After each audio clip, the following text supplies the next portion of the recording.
Bienvenue sur Africa 24 pour cette nouvelle édition du QG News. Au sommaire de l'actualité, 50 combattants pro-Kadhafi ont été libérés des prisons de Misrata. Une avancée de plus pour le processus de réconciliation nationale actuellement en cours en Libye. La date butoir du passage de l'analogique au numérique est dépassée. Elle avait été fixée au 15 juin 2015. Ce passage en Côte d'Ivoire se fera pourtant en 2020. Et des promesses de dons d'un montant de 3,4 milliards de dollars ont été faites ce vendredi 10 juillet aux Nations Unies. Des fonds qui seront utilisés pour aider le Libéria, la Sierra Leone et la Guinée dans la lutte contre le virus Ebola. Mais tout d'abord, nouvelle révélation dans le procès en appel devant la Haute Cour militaire de République démocratique du Congo. Le procès des assassins de Floribert Chebeya, défenseur des droits de l'homme et directeur de l'ONG La Voix des Sans-Voix, et de son chauffeur Fidel Bazana. Une mystérieuse troisième victime aurait en effet été tuée ce 1er juin 2010. Il s'agirait, selon les parties civiles, qui demandent d'ailleurs une nouvelle instruction, d'un policier qui en savait trop. C'est peut-être le début de la réconciliation nationale en Libye. Après l'accord de paix signé sous l'égide des Nations Unies au Maroc, 50 ex-combattants pro-Kadhafi ont été libérés d'une prison de Misrata ce samedi 11 juillet. Ces hommes ont passé les 4 dernières années derrière les barreaux. Emmanuel Milimono. Un pas vers la réconciliation nationale en Libye.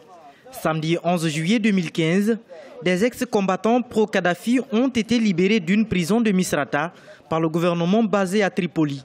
Au cours d'une conférence de presse, le Premier ministre du Parlement basé dans la capitale libyenne a annoncé que cet acte est un signe que le pays est sur la voie de la démocratie et de la réconciliation. Le gouvernement de salut national consolide les principes de la démocratie et du droit dans ce pays. Avec l'ancien régime, nous n'avions jamais vu de telles libérations de prisonniers.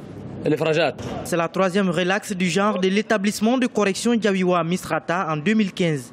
Depuis janvier, environ 170 prisonniers ont été libérés, tandis que 430 autres y sont toujours détenus.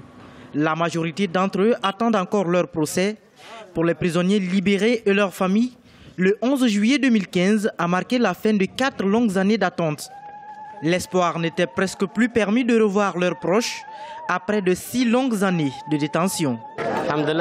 Je suis sorti et maintenant je vais voir ma famille, mes enfants et ma mère. Je remercie Dieu. Que Dieu nous ramène tous ceux qui sont toujours portés disparus et assure la libération de tous les prisonniers. Nous prions pour que la tendresse et la compassion reviennent dans nos cœurs et que nous puissions être de nouveau unifiés. Des négociations sous l'égide des Nations Unies sont en cours afin de mettre fin au combat qui oppose les factions alliées du gouvernement à des rebelles pro-Kadhafi. Un préaccord a déjà été trouvé sur le partage du pouvoir entre les deux parties. Et ce 13 juillet, la Cour d'appel a confirmé la compétence du tribunal correctionnel de Niamey pour juger l'affaire du trafic des bébés nigérians dans laquelle est accusé l'ancien président de l'Assemblée nationale nigérienne Amadou, actuellement en exil. La Cour a par ailleurs rejeté la demande de la levée du mandat d'arrêt contre Amadou. Dans ce dossier, il est poursuivi avec sa femme pour supposition d'enfant. Il a toujours clamé son innocence et refuse de se soumettre au test ADN. L'Union internationale des télécommunications a fixé au 15 juin 2015 le passage à la télévision numérique terrestre en Côte d'Ivoire. Ce passage se fera pourtant en 2020. Le processus de libéralisation de l'espace audiovisuel, lui, démarrera très prochainement. En 2016, des fréquences seront attribuées à de nouvelles chaînes de radio et de télévision. Reportage d'Olivier Conan, notre correspondant en Côte d'Ivoire. En Côte d'Ivoire, des études ont été faites pour optimiser la gestion des fréquences radioélectriques. Le passage de la télévision analogique au numérique a permis de libérer de l'espace au profit des opérateurs de téléphonie mobile dans le cadre du dividende numérique. La télévision numérique a été confinée dans la bande de 470 à 694 MHz contre 470 à 862 MHz auparavant. Malgré cette réduction de bande, il n'y a pas de conséquences négatives pour l'audiovisuel. Tout le monde sera servi en matière d'audiovisuel. Il y a 48 canaux, c'est-à-dire 48 fréquences qui sont là.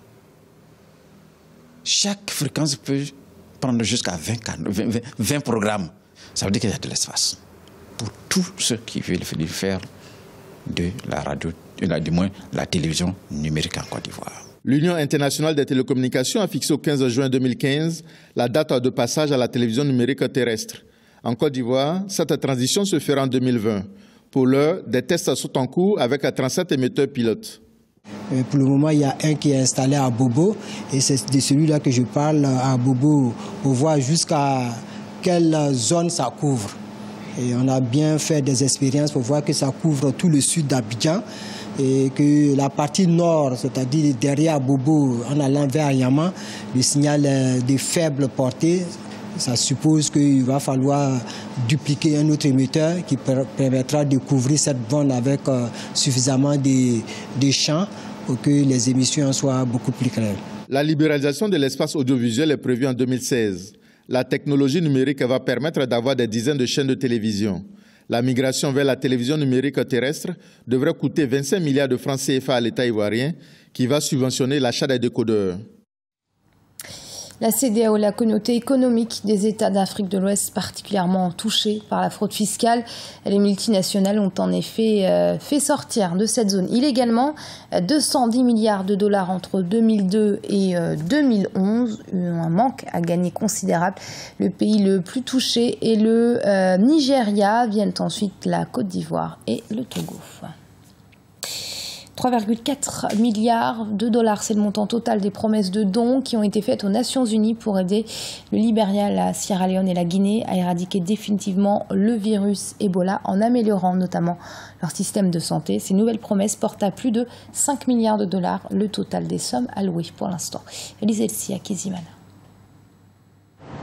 3,4 milliards de dollars seront déboursés pour lutter contre le virus Ebola au Libéria, en Sierra Leone et en Guinée. Des promesses de dons ont été faites lors de la conférence de l'ONU organisée le 10 juillet 2015.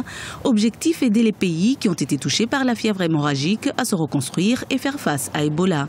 Ce qui manquait un peu aux pays africains, c'était les moyens financiers pour pouvoir avoir les moyens pour pouvoir éradiquer Ebola.